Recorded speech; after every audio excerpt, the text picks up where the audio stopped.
Joule का नियम। कौन नियम पढ़ना है? जूल का नियम। जूल का नियम। देखो 1841 कब की हम बात कर रहे हैं? 1841।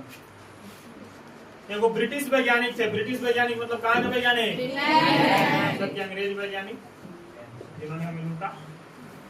एक अंग्रेज वैज्ञानिक थे जूल साहब।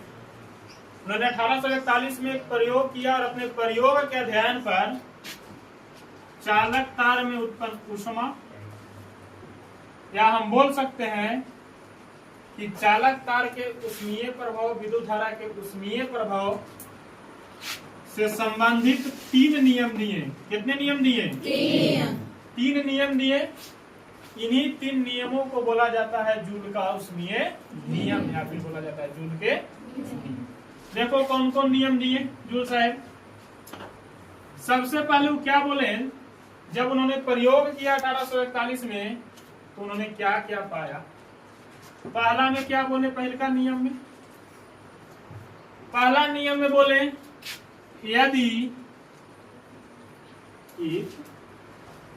यदि चालक तार का प्रतिरोध R और समय को कांस्टेंट रखा जाए, मतलब ये बदलेगा, मतलब कि नियत रखा जाए। यदि R और T का मान क्या करना है? अरे नियत रखना है। तो उन्होंने बोला कि चालक तार में जो ऊष्मा उत्पन्न होगा, चालक तार में जो H का मान होगा वो विद्युत धारा के वर्ग के क्या होगा? समानुपाती होगा। समानुपाती कहने का मतलब ये वाला बढ़ेगा तो ये भी, ये वाला घटेगा तो ये भी घटेगा। लेकिन कितना बढ़ेगा? यदि विद्युत धारा 2 बढ़ रहा है, यदि विद्युत धारा 2 बढ़ रहा है तो H जानता है कितना बढ़ेगा? 2 के वर्ग मतलब कि 4 बढ़ेगा। समझ में आया?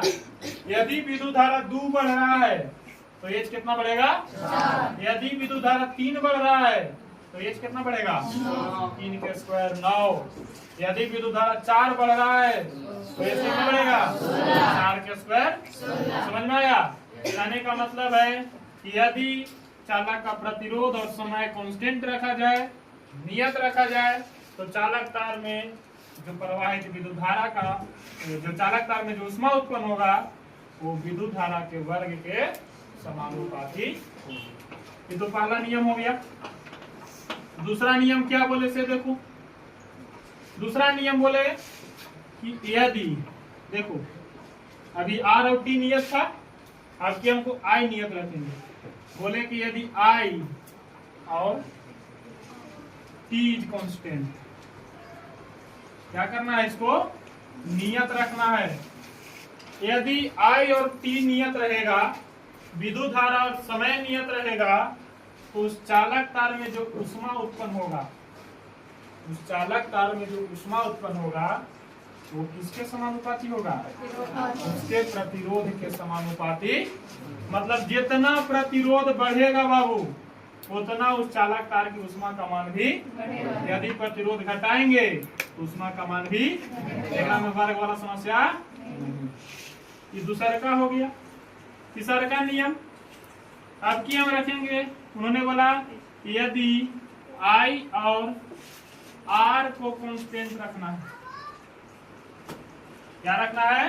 कांस्टेंट रखना है, नियत रखना है। मतलब कि यदि चालक तार में प्रवाहित विद्युत धारा और चालक तार का प्रतिरोध नहीं बदलेगा, तब जो उस चालक तार में ऊष्मा उत्पन्न होगा, तब जो उस चालक तार में ऊष्मा उत्पन्न होगा, उस चालक तार में प्रवाहित जितना ज्यादा देर तक हम विद्युत धारा को प्रवाहित करेंगे, मतलब जितना ज्यादा समय तक प्रवाहित करेंगे उतना ज्यादा उस चालक तार में ऊष्मा उत्पन्न होगा। मतलब कि चालक तार में उत्पन्न ऊष्मा का मान उसके समय के क्या होता है? समानुपाती होता है।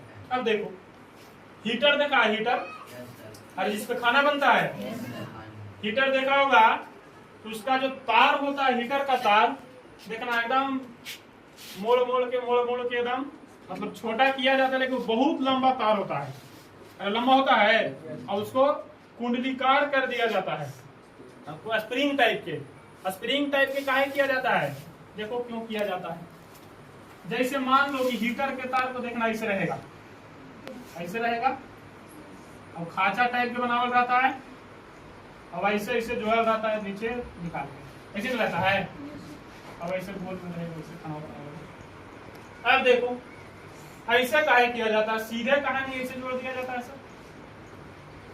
यदि हम इसको ऐसे ऐसे स्प्रिंग टाइप के किए हैं तो इसकी लंबाई बहुत ज्यादा था, क्या था, बहुत ज्यादा, और ज्यादा लंबाई को जब मोड़ मोड़ दिए तो छोटे को हट गया कि नहीं हट गया। यदि इसको हम लंबा रखते एकदम सीधा, इसके लिए बहुत बड़ा हमको हीटर बनाना पड़ता, जो कि हमारे लिए सुविधाजनक नहीं। इससे क्या हुआ कि लंबाई भी बढ़ गया तार का। अब हम जानते हैं कि तार का प्रतिरोध जो होता है लंबाई के क्या होता है, समानुपाती होता है।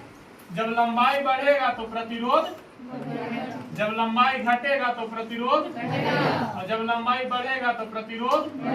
अब देखो तो इसको लंबाई बहुत ज्यादा है, और बहुत ज्यादा को मोड़ मोड़ के छोटा इसलिए किया गया है कि हीटर को छोटा साइज में भी व्यवस्थित कर दिया जाए कि हमको एक स्थान से दूसरे स्थान पर ले जाने में हमको सुविधाजनक हो। समझ में आया। अब क्या होगा, जैसी इसको लंबाई बढ़ाएं तो प्रतिरोध का मान क्या हो जाएगा, बढ़ जाएगा, और प्रतिरोध का मान बढ़ेगा तो हीट का मान भी, और जितना ज्यादा हीट करेगा उतना जल्दी खाना। इसीलिए हीटर का प्रतिरोध, आयरन को जब तुम खोलोगे तो आयरन में जो तार होता है वो भी सर के तार को कुंडलीकार करके बनाया जाता है। तो उसका लंबाई बढ़ेगा तो प्रतिरोध बढ़ेगा, और प्रतिरोध बढ़ेगा तो हीट बढ़ेगा, हीट बढ़ेगा तो हमारा काम जल्दी होगा।